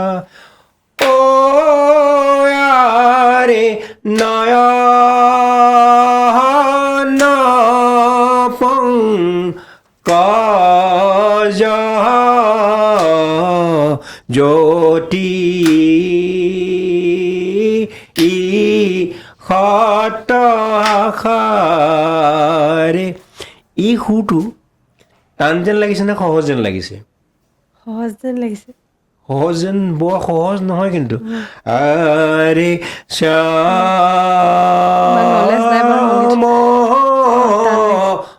মূৰ্তি টান টান সুৰটো হয় গাঁৱৰ মানুহে মনত ৰাখিছিলে হয় হয় কণ্ঠে কণ্ঠে মহাকণ্ঠে সহস্ৰ কণ্ঠে আহি আছিলে তে সেই খোলৰ বোলসমূহ ঢোলৰ বোলসমূহ এই আৰ্যাসমূহ চববোৰ শিকিবলৈ মই পাৰিছিলোঁ আৰু এটা সময়ত আগ্ৰহো আছিলে আপোনাৰ বজাইছিলোঁ আগ্ৰহটো বুলি নহয় আৰু যেন ইয়াতে মোৰ আছেই তেজতে তেনেকুৱা তেজতে আছিলে এটা সময়ত খুব বজাইছিলোঁ হয় বজাই বজাই পাছত দেখিলোঁ যে এই ভাওনাত যাব লাগে তাৰপিছত মই ভাওনা কৰিবলৈ গ'লে নহ'ব ভাওনা কৰিবলৈ গ'লেতো মই নহ'ব পঢ়িব লাগিব গতিকে সেইটো এৰি দিয়াৰ নিচিনা হ'ল পাছত কিন্তু মৰাণলৈ আহি আমাৰ লক্ষী চুতীয়াৰ লগত ডক্টৰ প্ৰতাপ শৰ্মা ইত্যাদিৰ লগত আমি বহুত ভাওনা কৰিছোঁ মই ভাওনাত নাটৰ ওচৰত বহোঁ তেনেকেই সংগীতৰ সাধনাটো হৈছিলে আৰু শেহত মোৰ সংগীতৰ সাধনাটো আহি আহি এই লোকসংগীতৰ সাধনালৈ হয় ৰূপান্তৰিত হৈ পৰিলে হয় আৰু সাধনা মই কৰোঁ বুলি একো নকৰোঁ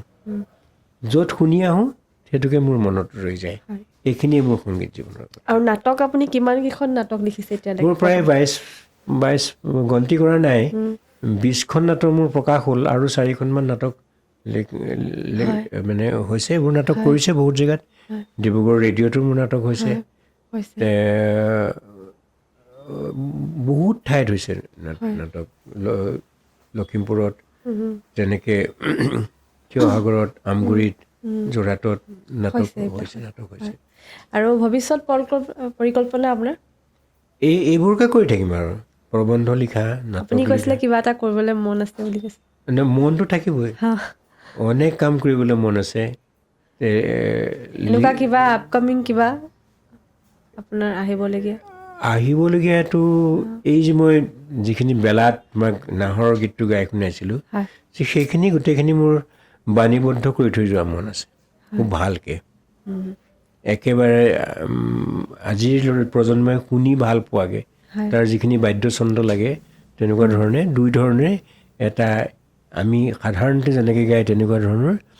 আৰু ইটো অলপ আজিৰ প্ৰজন্মই ভাল পোৱাৰ নিচিনাকৈ এই কথাটো আজিৰ প্ৰজন্মক আপুনি কিবা বাৰ্তা আমাৰ অনুষ্ঠানটো মই নিজে আজিৰ প্ৰজন্মৰ দেখোন হয় বাৰু আজিৰ প্ৰজন্মই যদি কথা মই নিজকে আজিৰ প্ৰজন্ম বুলি ভাবি কৈছোঁ যে প্ৰত্যেকটো বস্তুকে ভালকৈ চাব লাগে একদম খুব গভীৰ অনুভৱেৰে চাব লাগে আৰু মানৱীয় প্ৰমূল্যবোধ বুলি যে কয় আনৰ কথাটো শুনি থাকিব পৰাটো মানৱীয় প্ৰমূল্যবোধ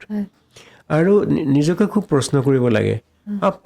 পাৰিলে চবৰ লগতে কথা পাতিব লাগে গছজোপাকো সুধিব লাগে অ' গছ তই আজি কি খালি তই কিবা খালি তই চব ঠিক আছে যদি আমি প্ৰকৃতিৰ লগত কথা পাতিব পাৰোঁ তেতিয়া সুন্দৰ হ'ব আৰু নৱপ্ৰজন্মক ক'ব খোজা কথাটো যে এতিয়া যিটো যুগ আহিছে যিটো মাইক্ৰ' এনালিচিছৰ যুগ এতিয়া গোটেইখিনি টেকন'লজি প্ৰযুক্তিৰে ভৰি পৰিছে আমি যেনিয়ে চাওঁ তেনে হাতৰ তলুৱাতে থকা ফোনটোত যে কিমান প্ৰযুক্তি আছে তাতে কেমেৰাও আছে তাতে টিভিও আছে মই সেইখিনি কৈ বিৰক্তি নকৰোঁ তে আমি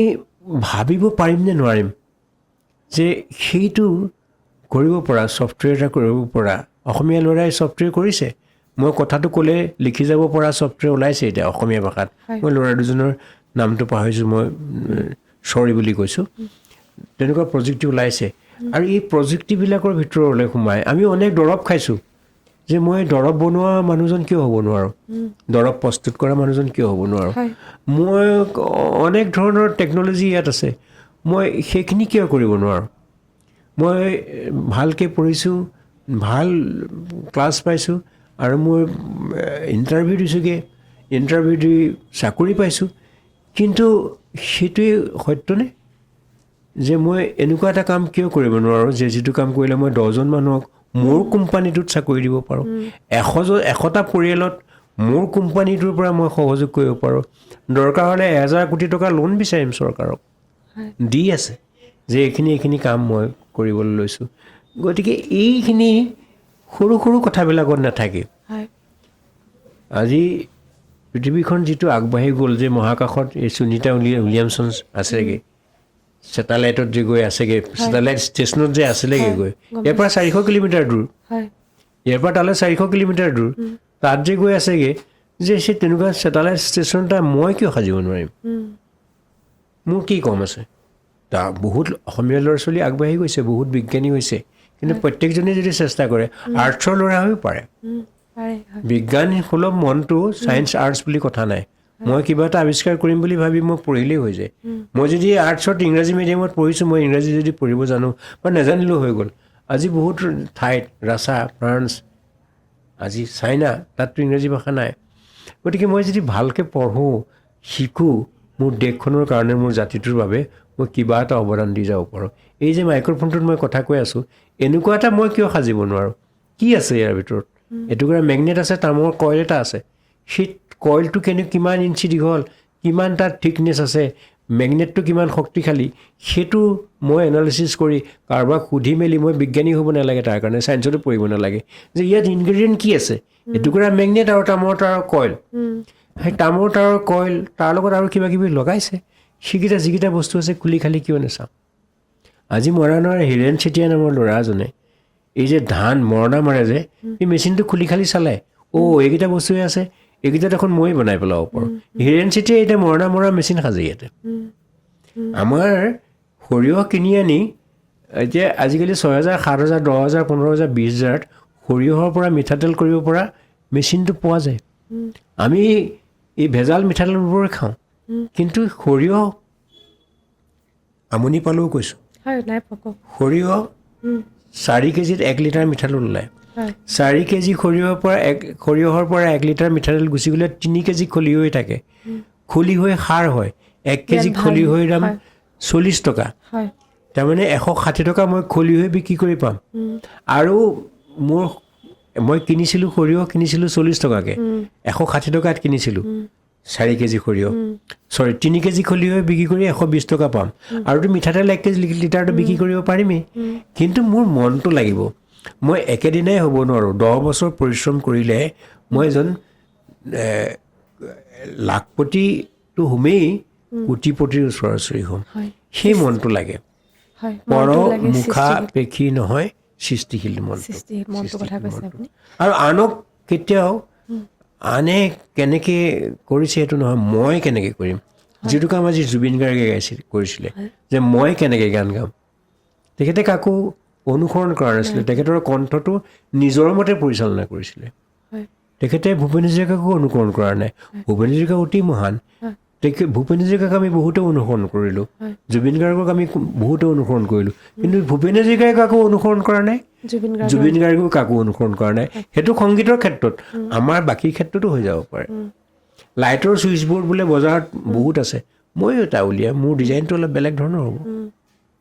এই কথাটো সেইটোৱে নৱপ্ৰজন্মক ক'ব লগা কথা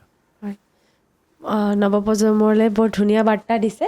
আৰু আমাৰ অনুষ্ঠানটো শেষৰ পৰ্যায়ত আহিছে আপোনাক লগ পাই ভাল লাগিলে ভৱিষ্যতে আপোনাক আকৌ লগ পোৱাৰ কামনা থাকিলে আৰু লোক সংস্কৃতিৰ ওপৰত আপুনি আমাক এনেকৈ শিকাই যাওক আমি শিকি যাম